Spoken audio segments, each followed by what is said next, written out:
All right. Welcome to the Unfazed, Unedited podcast, where we provide commentary on complicated topics in an uncomplicated format. I'm Dr. Shaunna Payne Gold, and I go by she, her, hers pronouns. And Dr. Lisa, we got some good stuff to talk about today. How are you? I'm doing okay. Yes, we do have some meaty, chunky, interesting, thought-provoking topics, hopefully, to send you all on your way for the rest of the week. Uh-huh. Yeah, Uh-huh. absolutely. Yeah, these are some good ones. Well, let's dive into our word of the week that I stumbled into, Lisa. Mm-hmm. So our word of the week is feather-bedded, feather-bedded. And I discovered this when I was reading an article and it was some trash article that I was reading Okay. on social media. Let me just say that first. It Okay. wasn't Okay. anything scholarly. It wasn't nothing academic at all. I'm just being entertained on a weekend where I'm trying not to think about what we do. And there was this mention of the word, this person is feather bedded. And I said, let me go look this thing up and see what they're talking about Mm-hmm. and look at the origins of the word.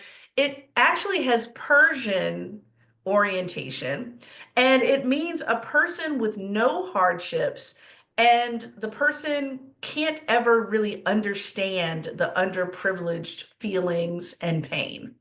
And Mm-hmm. so, Lisa, as soon as I read that definition, I'm thinking, oh, yeah, I understand feather bedded.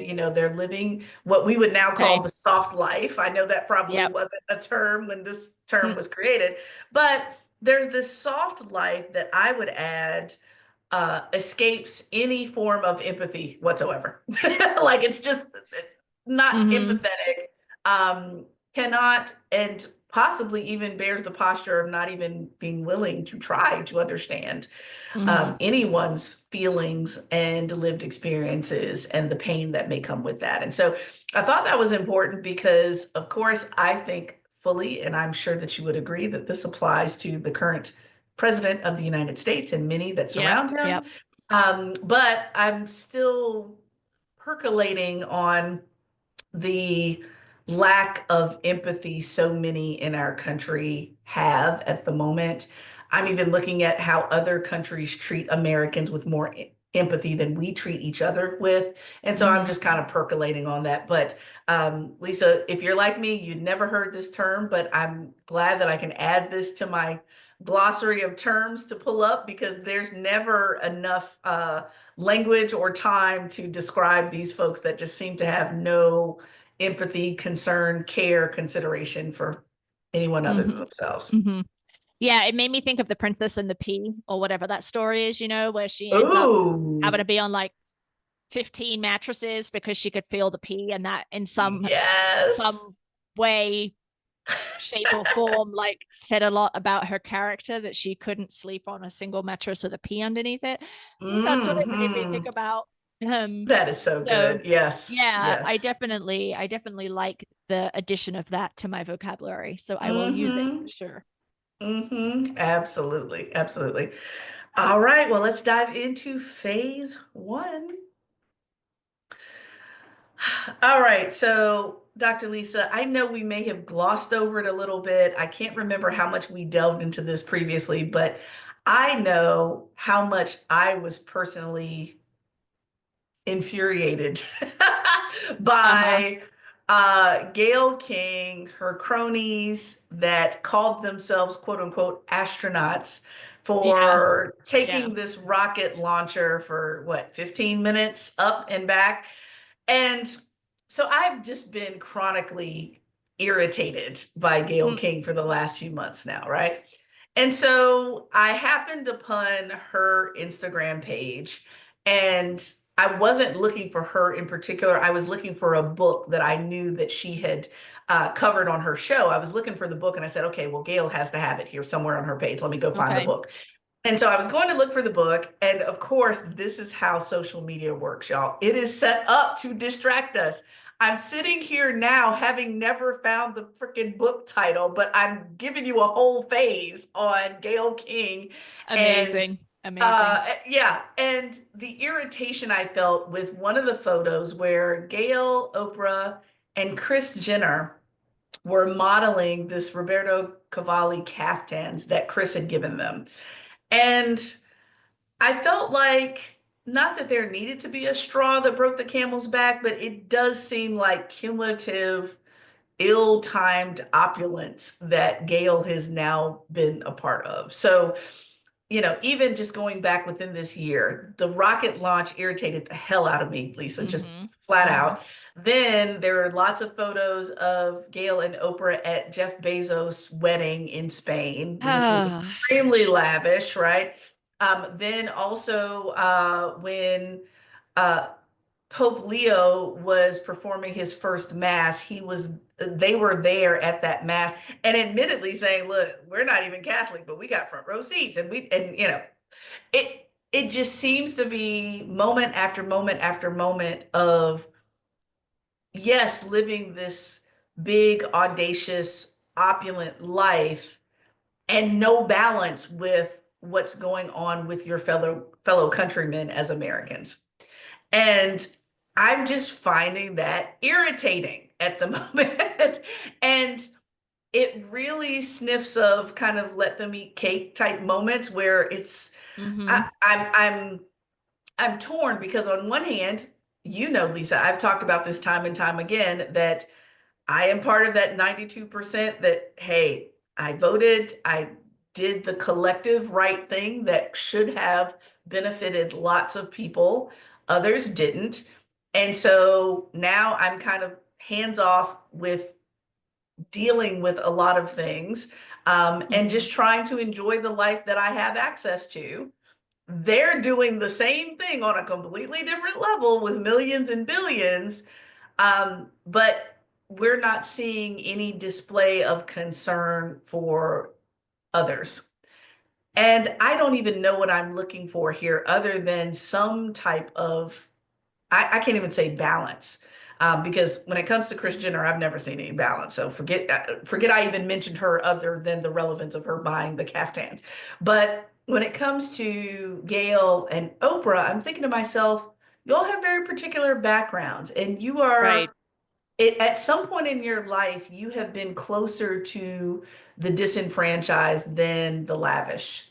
So we don't have any woven experience of both the haves and the have-nots. I don't get it, Lisa. I don't get it. And so still didn't find the name to the damn book. I'm going to go back and look for the name of the book, but I don't want to see any more Gayle King-ish stuff. Just don't want to. Well, yeah, and it's definitely not just the two of them, right? A lot of wealthy Yes. individuals are um doing a lot of things, like Wimbledon obviously just wrapped up in the UK, the big tennis tournament, and there were countless US celebrities there schmoozing with the royal family and others watching, while at the very same time healthcare is getting cut for millions of Americans. I mean, it's not it's hard, right? Because it's not really up to Lisa whether or not these folks should go to watch a tennis match in Wimbledon. Um, and it's not, really up to us about whether Oprah and Gayle wear caftans to do this, but it just feels like they're like a bit clueless to your point, right? Yes, And yes, and I yes, think yes. I think for me, I have a higher expectation of Oprah, especially, and then also, a number of other celebrities or wealthy people that I know have a history of philanthropic giving, who, to your point, may or may have come up from far less than they have now, right? And so theoretically should have some understanding of what it means to struggle. Um, and so that group of people, I feel like I have a fairly high, rather behavioral bar for them, um, that I don't have for the Jeff Bezoses of the world, right? Or the Mark Zuckerbergs. Side note, I finished reading Careless People, which is about the early days of Facebook, and it's like a tell-all. One of the people that worked there for 8 years left and then wrote a book about it. Holy shit. These are not good people.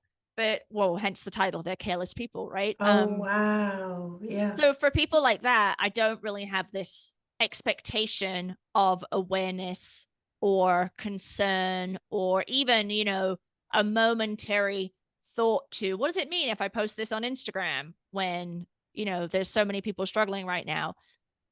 And I do question whether that's really fair. Like, should I have different expectations of people who have a history of philanthropy and charitable work and, like, genuine, authentic care and concern for folks who are struggling financially or in other ways, Mm-hmm. right? Like, is it Yeah. fair that Yeah. I hold them to a higher standard than I would a Jeff Bezos, right? Like Jeff Bezos, Mark Zuckerberg, Chris Jenner, who I don't know anything about, but like they're just getting I let them off the hook because they don't have a track record of doing good things. Like that doesn't feel fair either, right?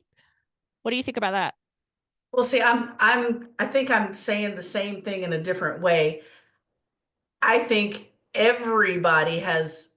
everyone should have a standard of empathy, in my humble opinion. Mm-hmm. Everyone should have a standard of empathy, but based on the pattern of behavior and the track record, I know without a shadow of a doubt that some people aren't going to meet that standard. A Right. Jeff Bezos is not going to meet that standard from my perspective. A Kris Mm-hmm. Jenner is not going to meet it. Gayle and Oprah have met that standard in the past and now are Right. trending differently. And so I don't think it's a different standard. I think it's a different expectation of meeting that. And so it's kind of like, that A student and that C student. Well, the C student, at least you know what you're going to get. They are consistent with the C's. But let's say an A student drops down to a C, unexpected, but I still want both students to do exceptionally well. I just don't want to, because remember, when it comes to those standards, though, and I know I'm circling back hypocritically on my own self with this, holding standards for people that don't have a track record of meeting it sets us up for frustration and disappointment, rather. Like, I'm not disappointed in a Jeff Bezos situation because he's never met the standard of philanthropy, of care, of empathy that I would prefer for anybody. So it's not a disappointment if I don't set the standard. You've never done it. I haven't seen it. No, no production of that. But when you have seen that people are able to do it, it's very similar to what you mentioned to me about 45, 47. It's like incapable of meeting these standards or this type of care of anyone. So why continue to expect it? Because it doesn't hurt him, it hurts us. We're the ones that are constantly disappointed, frustrated, the low becomes lower, that type of thing. And so I think Oprah and Gayle, for me, out of these folks that we're happening to discuss right now, Oprah and Gayle, they have shown empathy in the past. So that means that we know they're capable of doing it, but currently they're choosing not to, So does that make it based on what worse they for share you? with us. I mean, like the Yeah, fall yeah. the fall from grace is harder, right? Like I'm hitting the ground from a higher height if I have an Mm-hmm. expectation of someone to behave Yeah, in a certain way and then they don't do it versus I don't have that that's right. expectation of someone. Exactly. Yes. Mm-hmm. Oh, I do. I think it is. I think it's a harder fall. I think it's a deeper disappointment because you have evidence that they're capable of doing this, but they choose Right. not to at the moment. Like we don't have evidence that Jeff Bezos has been philanthropic necessarily. We don't have evidence that 45, 47 has ever been empathetic for anyone. So not having it doesn't make too much of a difference because we've never seen it. Mm-hmm. Mm-hmm. So for me, I'm like, I'm not even disappointed anymore. It's just I'm done. It's like I know you can do better. You choose not to. Moving on. Enjoy your Roberto Cavalli caftan and live your life. I wish you would do differently. You choose not to. Not going to lose sleep over it, but there it is. It just seems like people are playing in our face right now, Lisa. So what would you have folks do? Would you have them just not like would you have them not post on Instagram? Like what do you think is the better thing Yeah. for them to do?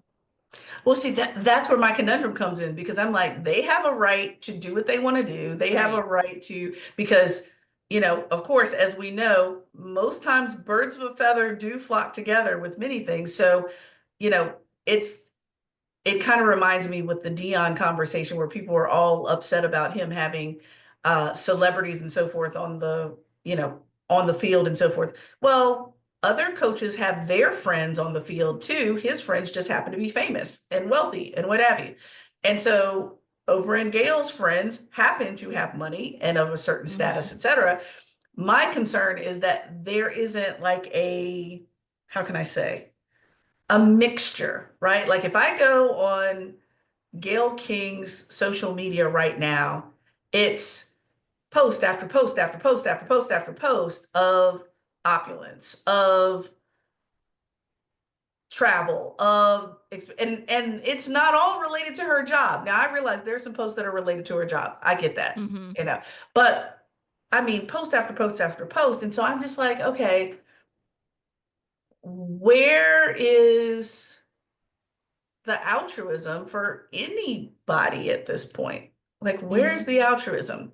And I know that's a catch-22 as well, because some folks say, well, you do altruism without people needing to know about it. Right. And so there, I'm not in Gayle's personal bank account, but if she is doing anything altruistic as far as her money, her time, what have you, it's not being shared at the moment. Now we might find out much later on that she was doing lots of different things, but right now we can only work off of what she's given us. And what she's given us right now is a lot of opulence and lavishness, not the Yeah. contrary.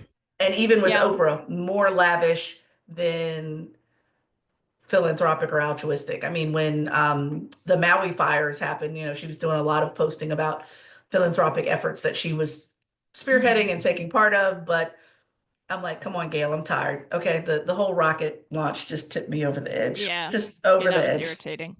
Over the edge. I do I did question why there were I don't have a strong memory of all the people that came to Jeff Bezos's wedding. I do know that Oprah was there, right? And obviously you've Oh, said yeah. Gayle King Mm-hmm. was there. I don't know that that feels worse to me than the caftans because I'm pretty sure I know Oprah's politics, right? And I could guess at Gayle King's. Mm-hmm. Um, Mm-hmm. and this is a man who has bent a knee and has acquiesced and has donated money and capitulated Mm-hmm. to a person I am pretty darn sure you don't like. Uh-huh. Oh yeah. Um, Oh yeah. so why Oh yeah. go? Right? Like, why not a little protest, right? Like a little something. I'm not gonna spend all this money to go to this man's wedding when this man has betrayed what it means to be Mm-hmm. a good human. You know, like Mm-hmm. I mean, it's there are multiple people. I remember thinking, "Huh, that's curious. Didn't Uh-huh. think you'd go to that." And Uh-huh. then, you know, Well, but the little protest, that's what I have to critique, where I've seen celebrity, like one of my favorite, now not favorites, for example, is Saquon Barkley, who plays for the Philadelphia Eagles. My son loves watching him play. He's on the front of the Madden video game with the reverse leap and all this other thing. And otherwise seems very cool. I've listened to multiple deep interviews with him, etc. And he gets an invitation to go play golf with 45, 47, and his response is, well, I played with 44 too. So not the same thing. the freaking same thing. Exactly. And so he's like, why does everything have to be political? I'm like, you are a very wealthy Black man that can literally play with anyone. You can say yes or no to anyone. Mm-hmm. Your own quarterback on your team on the Eagles, when asked if he was going to the White House after the Super Bowl win, wouldn't even answer the question and did not show up to the White House. And he is also an African American man. So you do have more flexibility to say no than a lot of people on the planet, but you still win. And you still played Yeah. and you tried to make it apolitical when everything in this volatile environment is political. But Oh, okay, 100%. Saquon. right? And I'm using him as the most recent example I can remember. But obviously, there's lots of ways to protest, micro protests, like you mentioned Yeah. before, and it just doesn't seem to happen. Well, I just want to play golf. And I'm like, yeah, I know you just want to play golf. However, Yeah, it's not just playing golf, though. I mean, what it symbolizes is, yeah, exactly. yeah, Exactly. Well, and yeah, they're trying to rip away the symbolism of it because they want to. This is straight up Occam's razor. It is, I'm simplifying what I'm doing so that I don't have to engage around the complexity of it. mm-hmm. And those that are suffering most are saying, no, we're living the complexity of it. Yeah, It would be a simple no for you to say, no, I'm not going to play golf so that I could possibly have health care. right. Yeah, it's infuriating. Oh, Yikes. infuriating. Yes. So I just think it's ill-timed, ill-placed. Y'all, before I got on the podcast, I told Lisa that I was struggling to find a word because I'm working through this in real time, y'all, and hopefully y'all will do the same thing. I would usually say this is a tone deaf display of opulence. I think better terminology for that is lacking in empathy, lacking in care, lacking in wisdom, um, and oblivious when it comes to this opulence. This is not the right time. And frankly, I think what's really true, Lisa, and you correct me if I'm off key here, is that I don't think it's ever appropriate. It just happens to be under this particular president, everything is amplified. Like even for Yeah, presidents that yeah, weren't as lightning bolt divisive, yeah, this is not the normal presidency, obviously, so we can't do the normal things. There might have been a yeah, time when you could have played yeah, golf with whichever president you chose, and it would not be a symbolic show of disinterest in other people's lives. But we're in a different context that we've never seen before.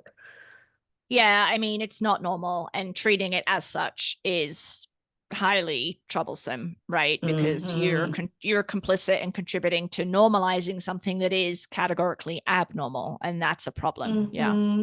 Hmm. yeah. Yeah, absolutely. So I'm encouraging folks to number one, stay on task. Don't be Shaunna. Go find the title of the doggone book.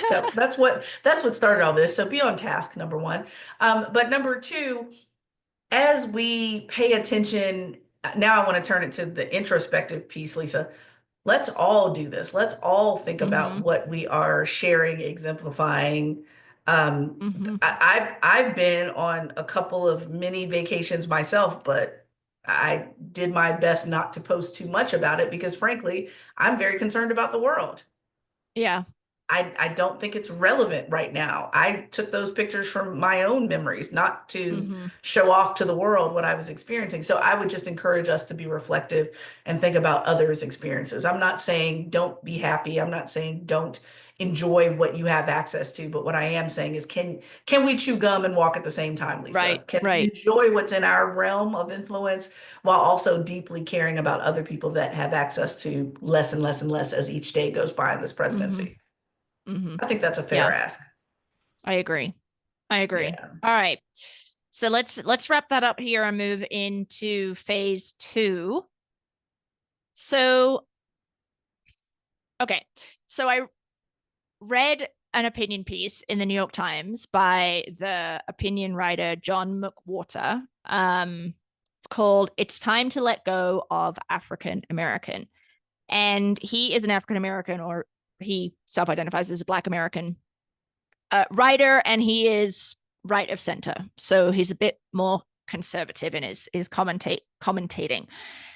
And essentially, the kind of core of his argument that is Black American is a better descriptor because African American is way too broad because of ethnic and cultural diversity within the Black community.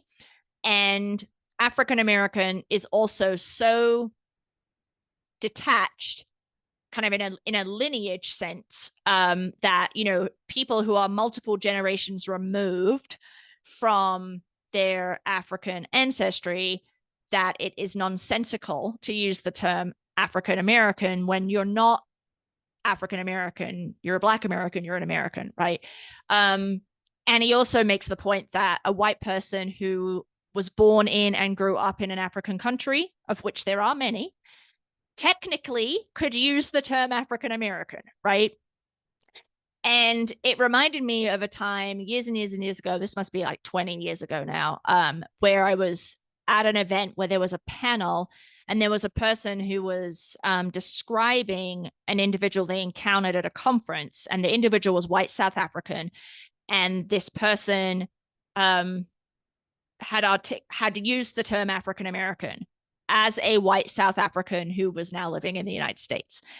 And I remember, like, I clocked it back then. I was like, that's interesting, because I feel like that's technically abstractly true, but it's not contextually true, right? In terms of how we understand the term African American. So I sent that article to you, Shaunna, and asked what you thought it was. And then shortly thereafter, I stumbled across another article in The Atlantic.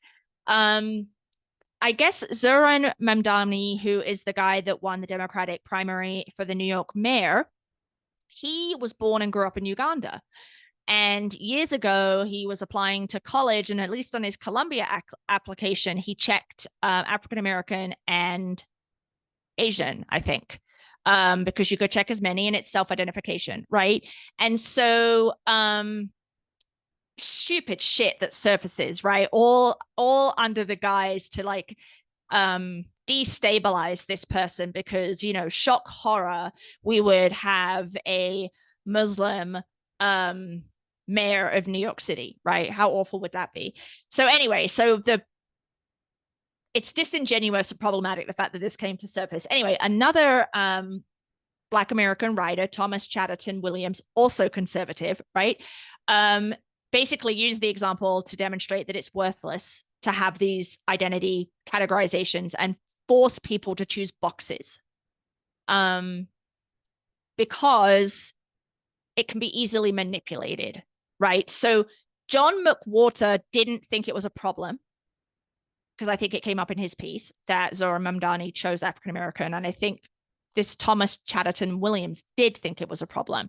And so I have a quote here that I want to read you. He says, "The problem with the color category is that many Americans are asked to box themselves into an exercise that frequently relies on arbitrary notions or selective readings of long, complicated ancestry." So both of them are making the point that the long and complicated and complex ancestry of Black Americans render African American meaningless. One person thinks that it's fine that Zoran Mamdani used it because he was born and grew up in Uganda, and another thinks it wasn't okay that he used it, but the categories themselves are stupid and shouldn't exist.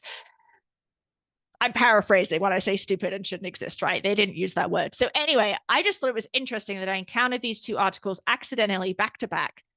And I thought it would be an interesting conversation because it's all wrapped up in affirmative action too, but just generally the ways in which we think about the diversity within various racial and ethnic communities, and yet one label is supposed to cover that. And I know it's complicated and it's historic, and I'm also a white person, so it's not for me to say whether it's right or wrong. I just thought it would be an interesting discussion, and I'd love to hear your kind of journey on this, Shaunna. Yeah, it's a lot to this because I know for a fact, based on my family lineage, y'all have heard me talk about it quite a bit. You know, I have my sons that are 14 and 11, of course, myself, my parents who are in their early 70s, and my grandmother who will be 100 in August. And so I've seen the differences in options even on birth certificates through the lineage of my family. So the boys were able to choose Black or African American on their birth certificate. I have African American on mine. My parents have Black on theirs. My grandmother has Negro or a mulatto, which Oh, we would say okay. she is Black, but that's because she is so very fair skinned. Lisa, she is as fair skinned as you are. And then my grandfather, who she married, did not have a birth certificate until he was drafted. And his birth certificate said Negro. And so Okay. almost every Mm-hmm. iteration of this was different, right? So, even if you were trying to go with birth certificate, it's hard to be consistent because there was no consistency there. That's one piece. Mm-hmm. And then the other piece too is that, when we think about applications, forms, whether it's EEOC, whether it's the former affirmative action, usually the point of it all, the point of asking folks to self-disclose was to make sure that there were equitable numbers of diversity or percentage of diversity based on your activity, whether it's hiring, whether it's firing, whatever it Mm-hmm. is. And so the purpose of that was to allow people to self-disclose, which was already tough. I mean, Lisa, the census categories have changed and changed and changed over time. Right, right. So even self-reporting can be difficult because there's been decades past where people attempted to respond to these forms, et cetera, even the census, and like, I don't see myself. Mm-hmm. I just have to pick whatever's closest to what they think I am. And so with that, it's always been in response to something. It's Mm-hmm. always been in response to. So even, if we're talking about the transatlantic slave trade and people coming to either Browns Island or South Carolina, in any of those ports, those slave ports, those ports, when we came off of those ships, if we made it at all, there was categorization based on the number of Africans by inventory. So there wasn't a Mm-hmm. Shaunna, there was one Black female of age 47. And Mm-hmm. so, given that, it's always been in response to something. It's been in response to calling for equity on certain things, calling for inclusion on something, calling for access. And I would say the self-reporting is a call to say, I started the race 400 years behind. And so it's your job to make sure that I at least have the opportunity to catch up on the race. But if I never declare who I am, then I'm definitely not going to necessarily be able to catch up on the race in systemic ways that you all have created to course correct your bad history. And Mm-hmm. so people can choose. I mean, for me over the years, I remember this is this is three different podcasts in one statement I'm about to say, Lisa. Many, many moons ago, when I was in a scholarship pageant, while I was in grad school, this was the very question that they asked me as my on stage question. And I told them Black was a better description at that time. And I still agree that Black is a more accurate description if you have not done your lineage and genealogy. Some of us Okay. can only go so far anyway, Right. given that documentation isn't all that clear. So Black is, in my opinion, a better descriptor. However, if I am adamant about calling this country and specific organizations to task on correcting history and making up for the wrongs of decades, in fact, centuries, then I may choose African American for a very specific reason. So when in just a few years now, I'm going to be helping the boys to fill out their college applications.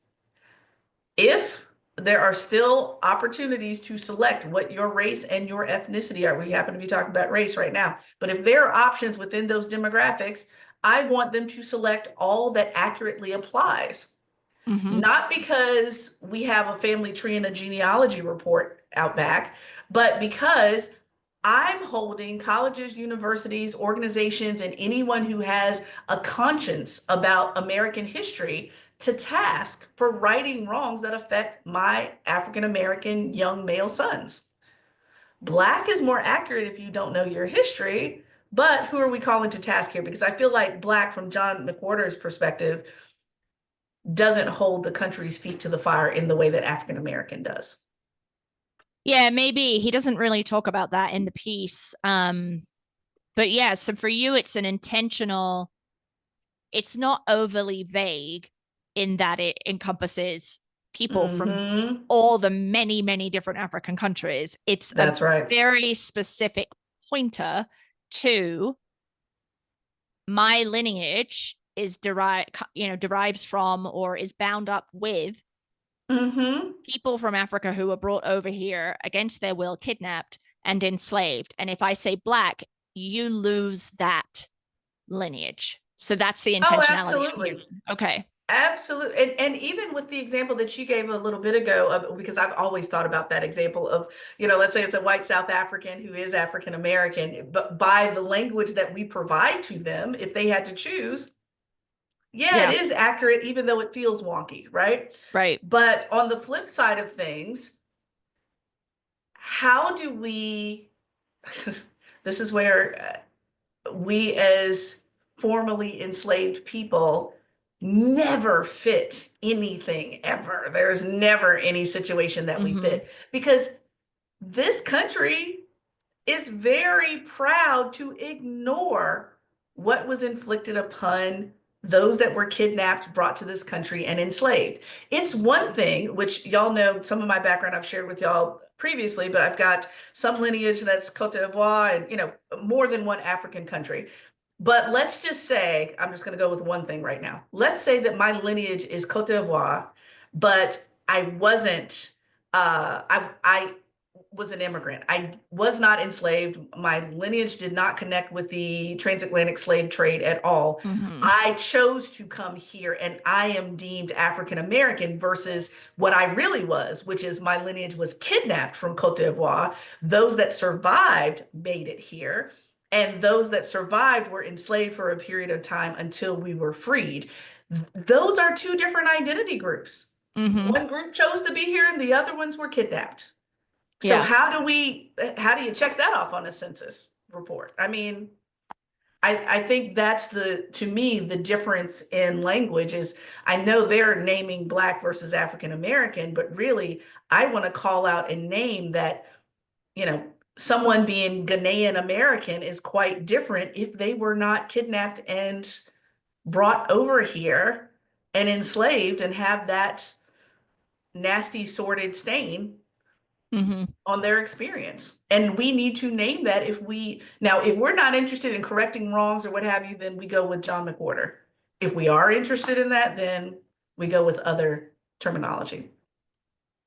Yeah, I mean, it is interesting because you don't often hear these perspectives on That's center right. left, right? These are two center right That's people. right. The second guy, Thomas Chatterton Williams, I looked him up because I don't know much about him. I've seen his pieces in the Atlantic before, but um, part of his Mm, journey, it sounds like, has been because his children are very, very white appearing. And okay. so his journey growing up believing kind of that one drop rule, right? That any Hmm. one drop of blood makes you African American, and then fathering two girls who moved through the world very differently from him. And so it created, I think, a point of reflection, crisis, journey around what does it mean to be Black? What does it mean to be African American? My children are not read that way. And so how is it reductive to try and like put them into these boxes that they have to check related to their identity? And Mm, there is an underlying recognition that race is socially constructed, right? um as evidenced by his children not being read as Black or African American. So it's interesting. So I don't know much about this guy, but I do just know that he is center right. um but oh, and see, yeah. now to your point though, with how his kids are read, I mean, we talk about this when we talk about social identity wheels all the time. Mm-hmm. I don't know them personally, but I caution folks, especially if you are parents to biracial, multiracial kids, internally in the home, you have to think about what's more important to you, how you're read by other people or the heritage that you want to hold to internally Mm-hmm. in your home. Mm-hmm. I don't care if your skin is lily white, but you know your ancestry and your history, and whether you immigrated here or you were in fact kidnapped. Which one do you want to acknowledge? Because frankly, the way other people see me and my family, yes, it's relevant to how we move, but we get to determine how relevant it is. Mm-hmm, mm-hmm. So I don't care if you were to read, now you would never read my kids as white. I'm just giving an example. But if someone mistakenly read my kids as white, well, that's their perception, and they have to be open to their perception not being in alignment with how we have ascribed within our household. Yeah. Yeah. So, Yeah. how much do we care about internal, external perception? Well, I mean, for him, it Because sounds of like one quite, drop, for sure. it seems quite a lot he cares about it. So that isn't Mhm. really explicated in his piece in the Atlantic. When I did some digging and saw a book that he'd written, a memoir, that's how it came out. But it Ah, yeah. it is interesting to me, the ways in which you've articulated kind of what African American means to you, and it emerged as a term to really reconnect Black Americans with their African heritage, right? I mean, that was how that Mm-hmm. term emerged, to really name that. And so, which is what Mm-hmm. you're getting at, right? In a really explicit way. So, Mm-hmm. yeah, I think the piece that I'm taking from this conversation is the ways in which these two guys and their writing Yeah. Yeah. has an effect. On its face, it seems to make sense, but if you scratch a little, what it Mm-hmm. does is it removes that connection to this heinous, violent history Yeah. by Yeah. not using the term African American anymore. If you want to use the term, then you should get to use it, right? To your Right. point, Right. Of course. Yeah. self-identification. Yeah. Mm-hmm. Yeah. Yeah.